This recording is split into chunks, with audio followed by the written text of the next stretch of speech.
अन्य उदाहरण જોઈએ 90 કિલોગ્રામ પાણીના વિદ્યુત વિભાજનથી કેટલા કિલોગ્રામ ઓક્સિજન મળે. હવે પાણીનું વિદ્યુત વિભાજન થાય તો એ આપણને યાદ હોવું જોઈએ અથવા તો સમીકરણ આપેલું હોય. પાણીના વિદ્યુત વિભાજનથી હાઇડ્રોજન અને ઓક્સિજન વાયુ ઉત્પન્ન થાય. એ સમીકરણ સંતુલિત કરવા માટે ઓક્સિજન 2 છે, અહીંયા એક જ છે, તો અહીંયા આપણે આગળ 2 લખીશું. તેથી હાઇડ્રોજનના 4 પરમાણુ થાય તો અહીંયા 2 છે, તો અહીંયા હાઇડ્રોજનના 4 પરમાણુ. અહીંયા 2 લખીએ તો હાઇડ્રોજનના 4 પરમાણુ થાય. આમ 2H2O gives 2H2 plus O2. આ આપણું સંતુલિત રાસાયણિક સમીકરણ છે. હવે આપણે દળ પ્રમાણ 90 કિલોગ્રામ છે તો કેટલા કિલોગ્રામ ઓક્સિજન મળે દળ શોધવાનું છે. તો આપણે દળના સંદર્ભમાં વિચારીએ તો આનું મોલર દળ ગણવું પડે. તો 2 ગુણ્યા 1 એટલે 2 ગ્રામ હાઇડ્રોજન વત્તા 16 ગ્રામ ઓક્સિજન. 16 ને 2 18 દુ 36 ગ્રામ પાણી છે એનું વિદ્યુત વિભાજન થાય તત્વયોગનીતિ સમીકરણ પ્રમાણે. તો 2 ગુણ્યા 16 કારણ કે ઓક્સિજનનો પરમાણુ ભાર 16, એના પરમાણુની સંખ્યા 2 બરાબર 32 ગ્રામ ઓક્સિજન ઉત્પન્ન થાય.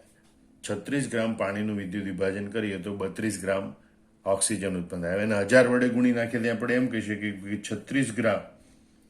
36 ગ્રામનો બદલે આપણે લખીએ 36 કિલોગ્રામ પાણીનું વિદ્યુત વિભાજન કરવામાં આવે તો 32 કિલોગ્રામ ઓક્સિજન વાયુ ઉત્પન્ન થાય છે. હવે આપણે ત્રિરાશિ મૂકીને ગણતરી કરી શકીએ કે ભાઈ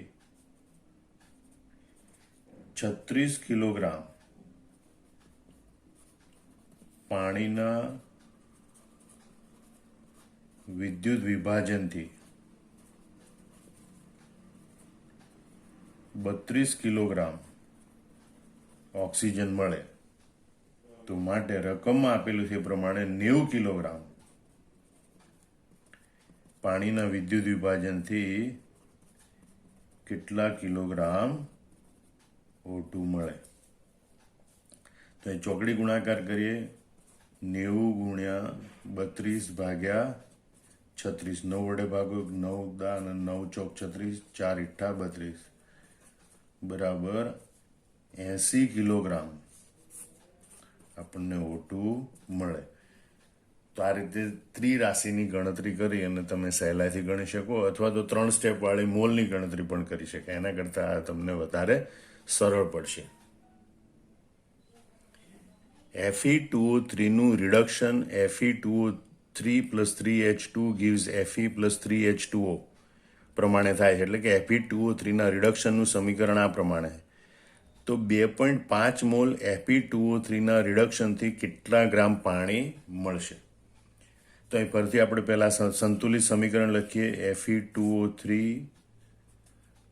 plus 3H2 it gives Fe2 times સમીકરણ સંતુલિત કરવા માટે પ્લસ 3H2O.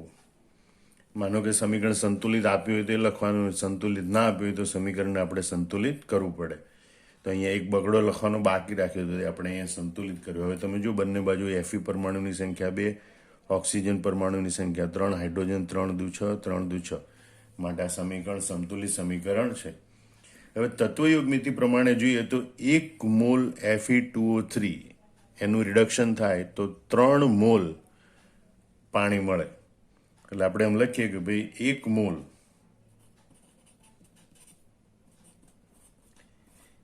Fe2O3 ના રિડક્શનથી 3 મોલ પાણી બને. તો માટે 2.5 મોલ Fe2O3 ના રિડક્શનથી કેટલા મોલ પાણી બને. તો ઇઝ ઇક્વલ ટુ 3 ગુણ્યા 2.5 ભાગ્યા 1 બરાબર 7.5 મોલ પાણી બને. પરંતુ અહીં પાણીનું આપણે જથ્થો છે એ મોલમાં નહીં પરંતુ ગ્રામમાં મેળવવાનો છે. તો મોલ ઉપરથી દળ શોધવા માટેનું આપણી પાસે જે સૂત્ર છે એનો ઉપયોગ કરવાનો. તો આપણે કહીએ કે પાણીનું દળ બરાબર એના મોલ ગુણ્યા મોલર દળ. હવે પાણીના મોલ આપણે ગણતરી કરી તો 7.5 મોલ માલુમ પડ્યા અને પાણીનું મોલર દળ આપણે જાણીએ છીએ કે 18 ગ્રામ પ્રતિ મોલ બરાબર 135 ગ્રામ અને પાણી મળે. તો અહીં જોઈ શકીએ કે ભાઈ 2.5 મોલ Fe2O3નું રિડક્શન થાય તો એના રિડક્શનથી આપણને 135 ગ્રામ પાણી મળશે. તો આવી જે ગણતરીઓ છે એ બધી તત્વયોગમિતિ ગણતરીઓ કહેવાય. ઉદાહરણ 5 જોઈએ. 100°C તાપમાને 3 ગ્રામ ઇથેનના સંપૂર્ણ દહન માટે જરૂરી O2નું કદ અને મળતા CO2નું કદ શોધો.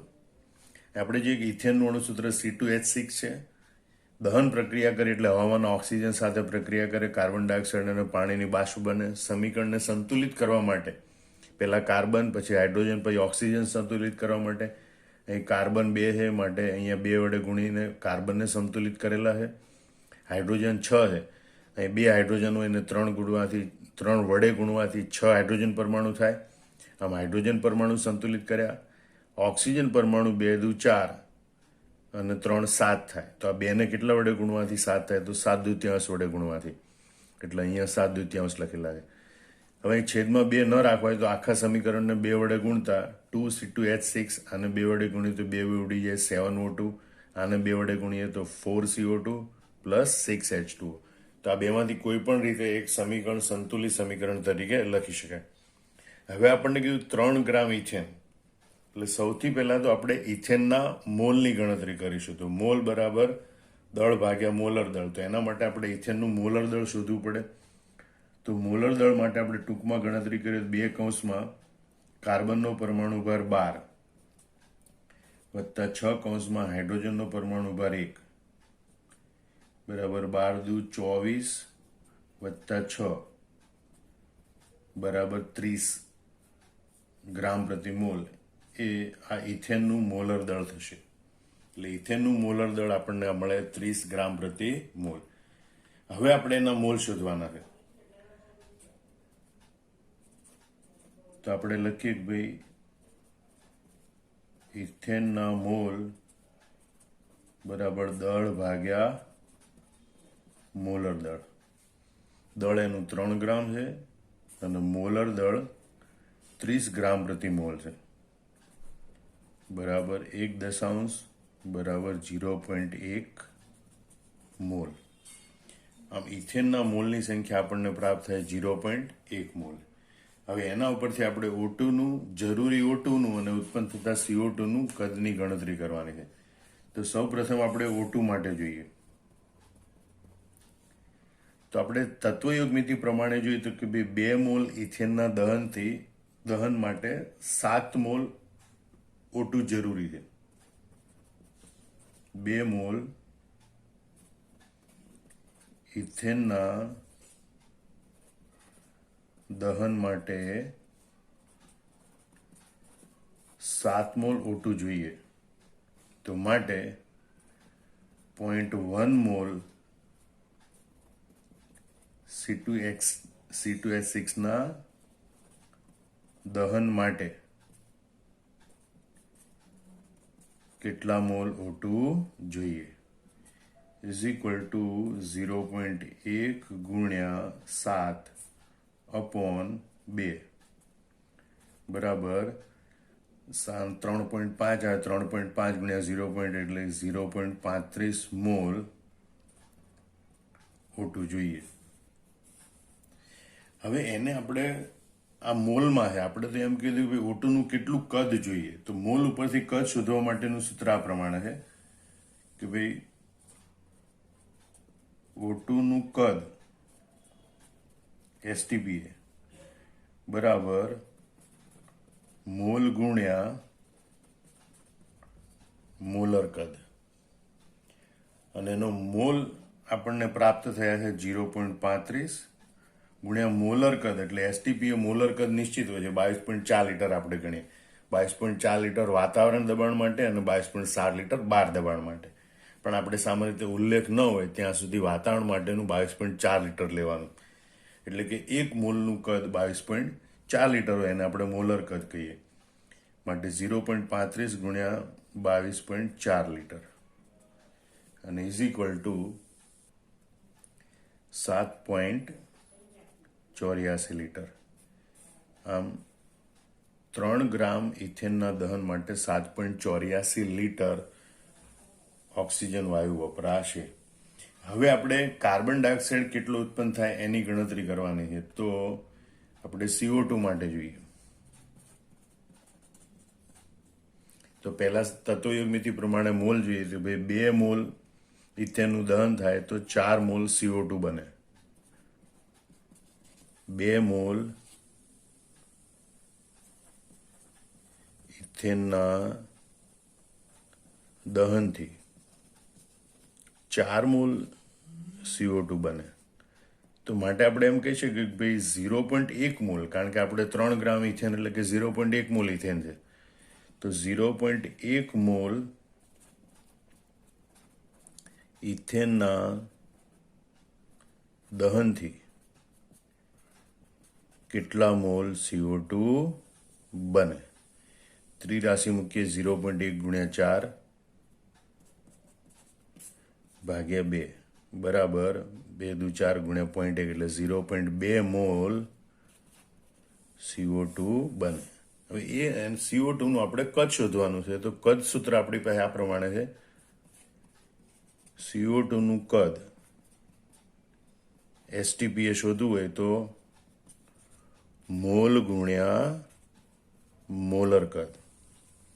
CO2 ના મોલ છે 0.2 ગુણ્યા મોલર કદ હોય 22.4. આ બંનેનો ગુણાકાર કરીએ તો જવાબ આવશે 4.48 લીટર. આમ આ દાખલો આપણને દળ કદ સંબંધ બતાવે, એટલે કે આપણને કોઈ ઘટકનું દળ આપેલું હોય તો અન્ય ઘટકોના કદની ગણતરી કેવી રીતે કરી શકાય છે. આમાં અહીં આપણે જોઈએ કે જો 3 ગ્રામ ઇથેનનું સંપૂર્ણ દહન થાય તો 4.48 લીટર કાર્બન ડાયોક્સાઇડ બનશે. ઉદાહરણ 6 જોઈએ. કેટલા ગ્રામ Fe પરથી 5.6 લીટર પાણીની વરાળ પસાર કરતા Fe3O4 બને? સમીકરણ નીચે મુજબ છે.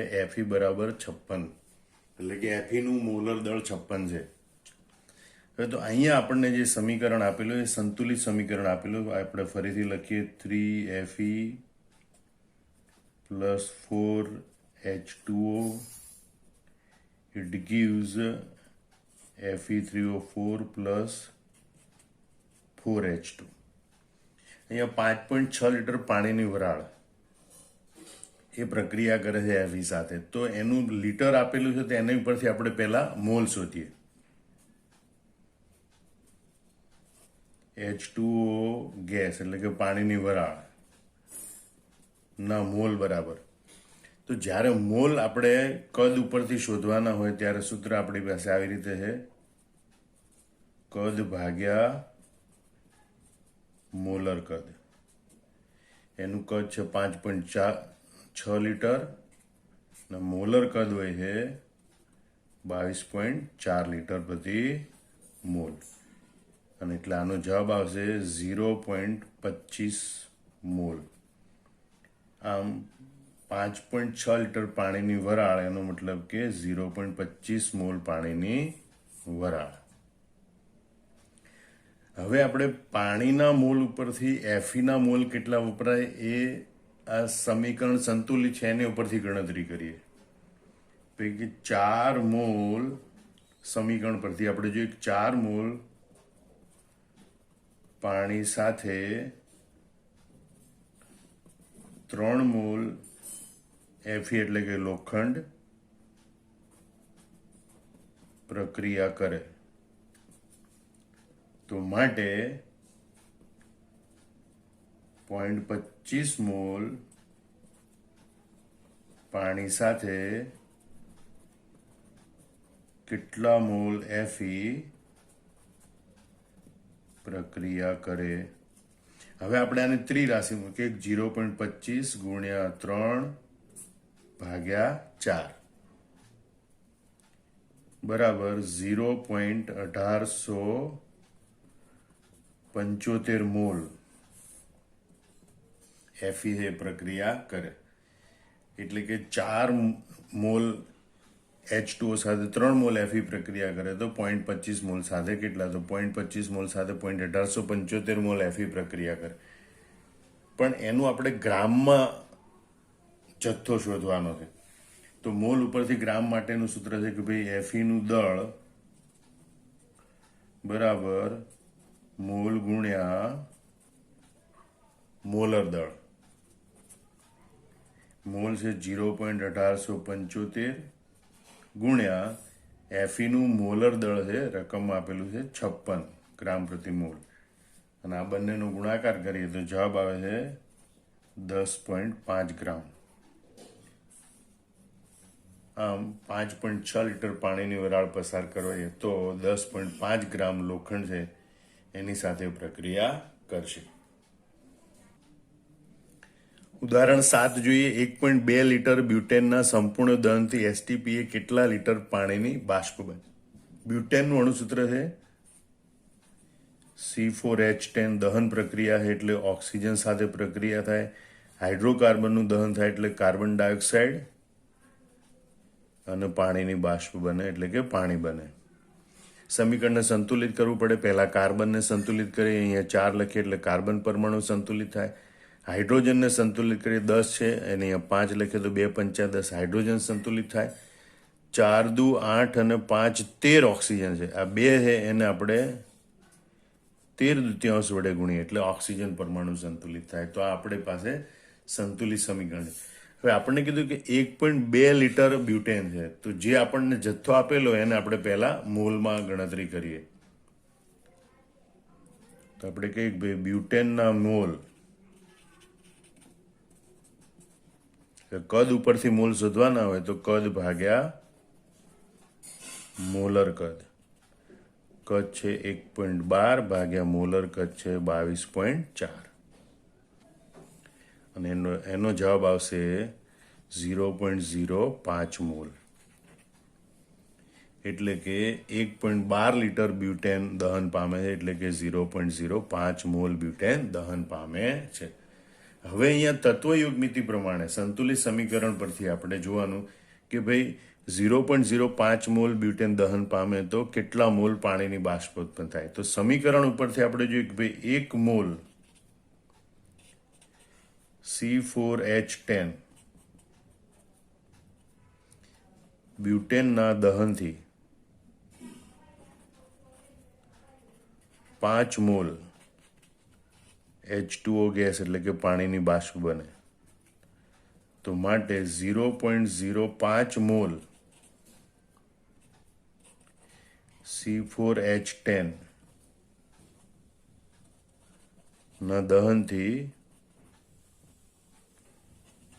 કેટલા મોલ H2O બને? ત્રિરાશિ મૂકીએ 0.05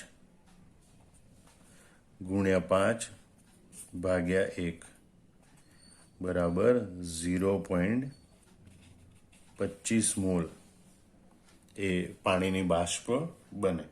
હવે એને આપણે પાછું કેટલા લીટર એટલે કે કદમાં ટ્રાન્સફર કરવાનું. તો મોલમાંથી કદ મેળવવું હોય તો એના માટેનું સૂત્ર આ પ્રમાણે છે કે ભાઈ એસટીપીએ H2O ગેસ એટલે કે પાણીની બાષ્પનું કદ બરાબર મોલ ગુણ્યા મોલર કદ.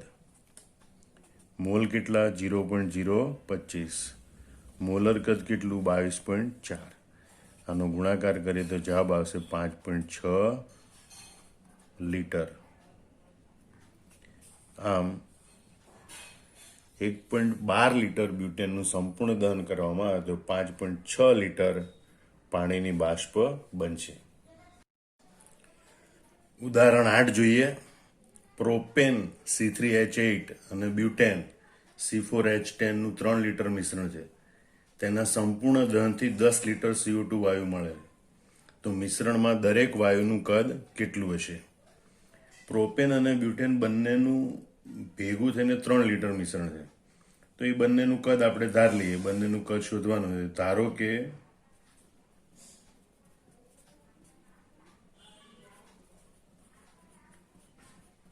મિશ્રણમાં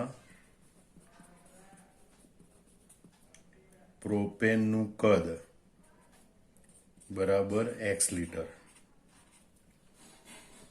તો માટે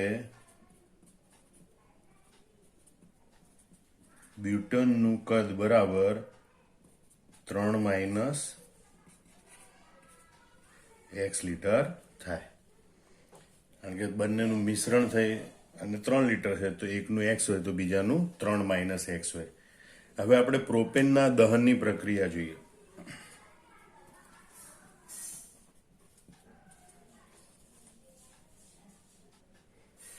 આ પ્રક્રિયાનું સમતુલિત સમીકરણ આ પ્રમાણે મળશે આપણને. C3H8 plus 5O2 gives 3CO2 plus 4H2. તો તત્વયોગ નીતિ પ્રમાણે આપણે જોઈએ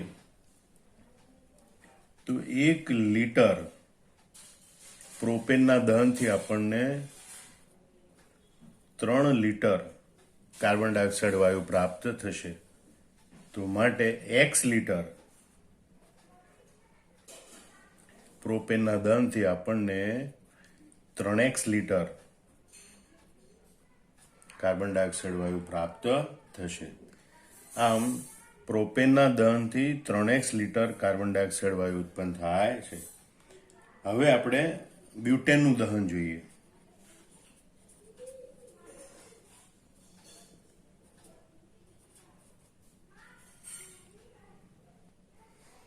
તેનું સંતુલિત સમીકરણ આ પ્રમાણે છે. C4H10 13/2O2 gives 4CO2 plus 5H2O. અગાઉ પણ આપણે આ સમીકરણ સંતુલિત કરેલું છે. તો આ સમીકરણ પ્રમાણે જોઈએ તો આપણને માલુમ પડે કે ભાઈ 1 લીટર બ્યુટેનનું દહન કરવામાં આવે તો 4 લીટર કાર્બન ડાયોક્સાઇડ ઉત્પન્ન થાય. તો માટે આપણી પાસે 3 માઇનસ x લીટર બ્યુટેન છે. તો 3 માઇનસ x લીટર બ્યુટેનનું દહન કરવામાં આવે તો 4 કૌંસમાં 3 minus x litre carbon dioxide વાયુ બને. આમ બ્યુટેનના દહનથી 4 કૌંસમાં 3 minus x litre carbon dioxide વાયુ બને. હવે કાર્બન ડાયોક્સાઇડ વાયુનું કુલ કદ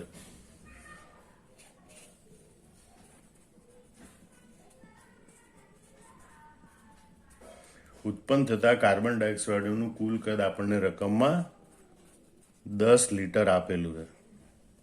એનો મતલબ કે પ્રોપેનના દહનથી ઉત્પન્ન થતો કાર્બન ડાયોક્સાઇડ વત્તા બ્યુટેનના દહનથી ઉત્પન્ન થતો કાર્બન ડાયોક્સાઇડ બરાબર કુલ કદ. માટે 3x વત્તા 4 કૌંસમાં 3 માઇનસ x બરાબર 10. આનું સાદુરૂપ આપીએ 3x વત્તા 4 તરી 12 માઇનસ 4x બરાબર 10. 3x માંથી 4x જાય તો માઇનસ x અને 12 પેલી બાજુ જાય તો 10 minus 12 is equal to minus 2. માટે x બરાબર 2 આવે. x બરાબર 2. અને આપણે હવે ગણી શકીએ કે પ્રોપેનનું કદ બરાબર